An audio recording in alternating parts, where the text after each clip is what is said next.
တန်ကြောက်တို့ပီရီကိုကြီးနဲ့ပတ်သက်ပြီးတော့ကျွန်တော်ဒီနေ့ story လေးတင်ပြမှာဖြစ်ပါတယ်ဒီဖျားเจ้าနဲ့ပတ်သက်တဲ့တမိုင်းအချက်လက်တွေဒီဖျားเจ้าကိုဘယ်သူတိစောက်ထားလဲဆိုတာတွေဒီဖျားเจ้าနဲ့ပတ်သက်တဲ့ထူးဆန်းတဲ့ information တွေကိုကျွန်တော်ဒီနေ့ sharing လုပ်ပေးမှာဖြစ်ပါတယ်ပထမဆုံးအနေနဲ့ဒီဖျားเจ้าကနှစ်ပေါင်း1000ကျော်ရှိပြီဖြစ်ပေမဲ့လည်းဒီနေ့အထိပျက်စီးခြင်းလုံးဝမရှိသေးဘဲနဲ့ခိုင်ခိုင်မာမာကြီးဘာလို့ရက်တည်နေတာလဲနှစ်ပေါင်း1000ကျော်တောင်ရှိပြီပျက်စီးရမှာလေဘာလို့မပျက်စီးသေးတာလဲ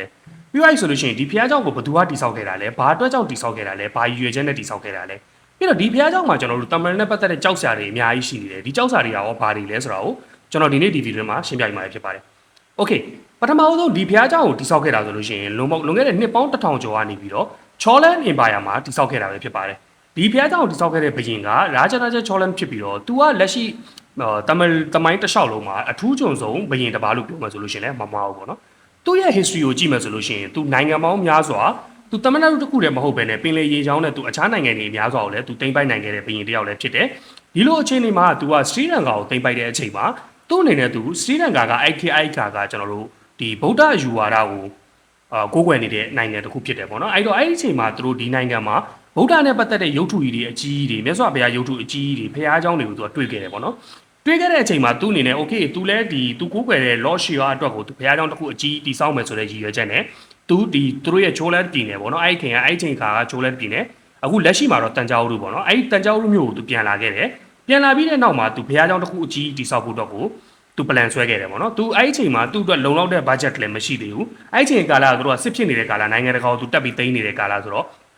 budget ကလည်းလုံလောက်မရှိတဲ့အချိန်မှာသူကဘာလုပ်လဲဆိုတော့ပြည်သူတွေစီမှာသူအကူအညီတောင်းခဲ့တယ်ပေါ့နော်ပြည်သူတွေစီမှာသူအကူအညီတောင်းပြီးတော့ပြည်သူတွေရဲ့အကူအညီနဲ့သူဒီဘုရားကျောင်းကိုစပြီးတည်ဆောက်ခဲ့တယ်ပြည်သူတွေကလည်းအများကြီးသူ့ကိုအကူအညီခဲ့တာတွေရှိတယ်ပေါ့နော်ဒီလိုတိဆောက်တဲ့အချိန်မှာလည်းအခက်အခဲတွေအများကြီးရှိတယ်ပြီးတော့သူဒီဘုရားကျောင်းကိုတိဆောက်ထားတဲ့အခါမှာတုံးခဲ့တဲ့ granite ကျောက်လို့ခေါ်တဲ့စကြင်ကျောက်ပေါ့နော်စကြင်ကျောက်တွေကအဲ့ဒီပတ်ဝန်းကျင်ဒေသမှာလုံးဝမရှိတော့သူအခြားမြို့နယ်တစ်ခုကနေပြီးတော့သူစင်တွေနွားတွေမြင်းတွေတုံးပြီးတော့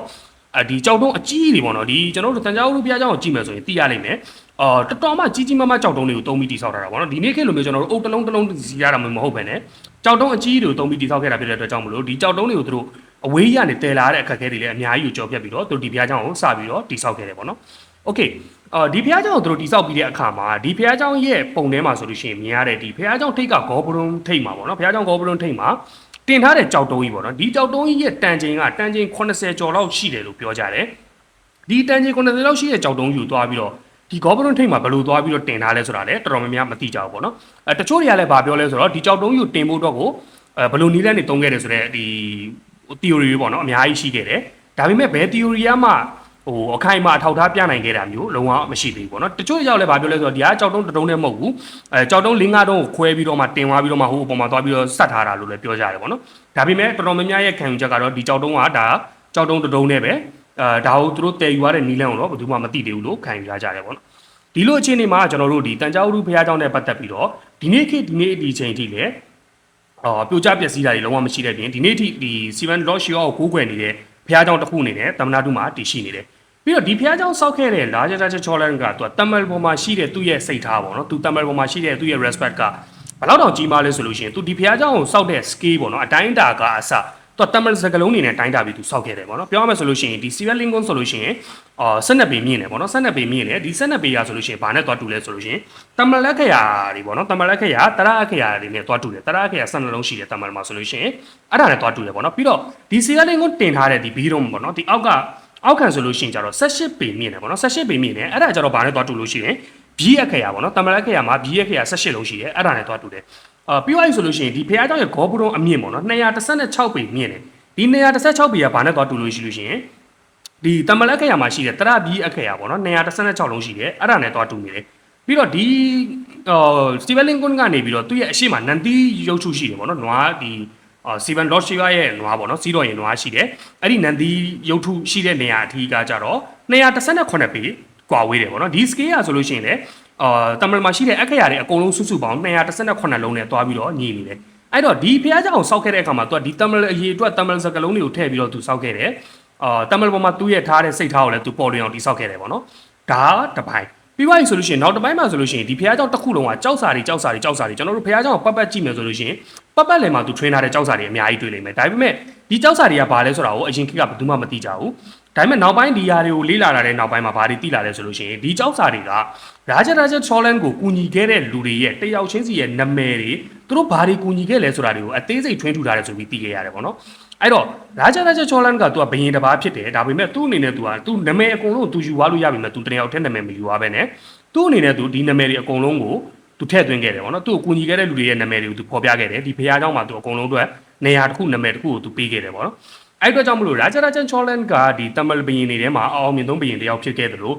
သူတိစောက်ခဲ့တဲ့ဒီဖျားเจ้าကလည်းတမန်တမိုင်းတစ်လျှောက်မှာအကောင်းဆုံးနဲ့ဘယ်လိုပြောရမလဲကျွန်တော်တို့အထူးကျွန်ဒီလက်မှုပညာမှာအထူးကျွန်ဆုံးဖျားเจ้าတစ်ကြောင်းဆိုပြီးတော့ဒီနေ့ခေတ်ဒီတည်ရှိနေရပဲဖြစ်ပါတယ်ကျွန်တော်တို့ဒီဖျားเจ้าอ่ะဆိုလို့ရှိရင်လည်းငရင်တန်6ချိန်ခံပြီးတဲ့တိုင်အောင်ဒီနေ့ထိလုံးဝပြိုကျပျက်စီးတာလည်းလုံးဝမရှိသေးဘူးဒီလိုမျိုးရှိနေတဲ့အပြင်ကိုဒီဖျားเจ้าမှာချိန်စာတွေလည်းအများကြီးရှိနေဆိုပြီးတော်တော်များသိကြတယ်ပေါ့နော်ဒီချိန်စာကဘာလဲဆိုလို့ရှိရင်ဒီဖျားเจ้าရဲ့အရှင်းဝင်ပေါက်ကနေဝင်လို့ရှိရင်အဲ့ဒီဘယ်လိုပြောရမလဲဒီနိုင်ငံတော်အုပ်ချုပ်နေတဲ့လူတွေပေါ့နော်ဒီနိုင်ငံခေါင်းဆောင်တွေလုပ်ငန်းခေါင်းဆောင်တွေအဲ့လိုမျိုးဟောလူတွေကဒီဝင်ပေါက်အရှိတဲ့ကနေဝင်တယ်ဆိုလို့ရှိရင်ဒီဖျားเจ้าဝင်တဲ့ဝင်ခဲ့ရင်ပေါ့နော်သူတို့ရဲ့နန်းကြတယ်ပေါ့နော်နန်းကြတယ်သူတို့ရဲ့ဒီအုပ်ချုပ်မှုပြိုလဲတယ်ဆိုတော့အချိန်စာတွေရှိနေတယ်ဆိုပြီးတော့လည်းတော်တော်များများကယူဆကြတယ်ပေါ့နော်ဒါကလည်းတိုက်ဆိုင်မှုတွေတချို့ဟာလေးတွေရှိတယ်အိန္ဒိယမှာတမနာတူမှာပေါ့နော်ဒီအုပ်ချုပ်တဲ့တူတချို့တွေဒီအရှိပေါက်ကနေဝင်သွားပြီးတဲ့နောက်ပိုင်းမှာသူတို့အနေနဲ့ထပ်ပြီးတော့ဒီရွေးကောက်ပွဲမှာမနိုင်တော့တာတွေသူတို့အုပ်ချုပ်နေတဲ့အုပ်ချုပ်မှုပျက်စီးသွားတာတွေဒါမျိုးတွေလည်းကြုံခဲ့ရတဲ့ပုံမှာဒီတိုက်ဆိုင်မှုတွေကလည်းရှိနေတော့ဒီချိန်စာကလည်းတကယ်ဆိုပြီးတော့တော်တော်များများယူဆထားတာရှိတယ်အဲ့တော့ကျွန်တော်တို့ဒီနေ့ဒီဗီဒီယိုထဲမှာကြည့်သွားတယ်တန်ကြောက်လို့ပေရီကိုဒီဘုရားကျောင်းပေါ့နော်ဘာဂတိဆွဲတဲ့ temple လို့ခေါ်တယ်ဒီဘုရားကျောင်းရဲ့တမိုင်းမှာဆိုလို့ရှိရင်ဒါလော့ရှိပါရဲ့ဘုရားကျောင်းရဲ့ထူးဆန်းဖွယ်ရာတွေကအများကြီးရှိနေတယ်အဲ့တော့ဒီလိုပဲထူးဆန်းဖွယ်ရာဘုရားကျောင်းတွေနဲ့ပတ်သက်ပြီးတော့ထူးဆန်းဖွယ်ရာအချက်လက်တွေနဲ့ပတ်သက်ပြီးတော့ကျွန်တော်နောက်ထပ်ဗီဒီယိုတစ်ခုမှာပြန်တွေ့ပါမယ်အားလုံး see you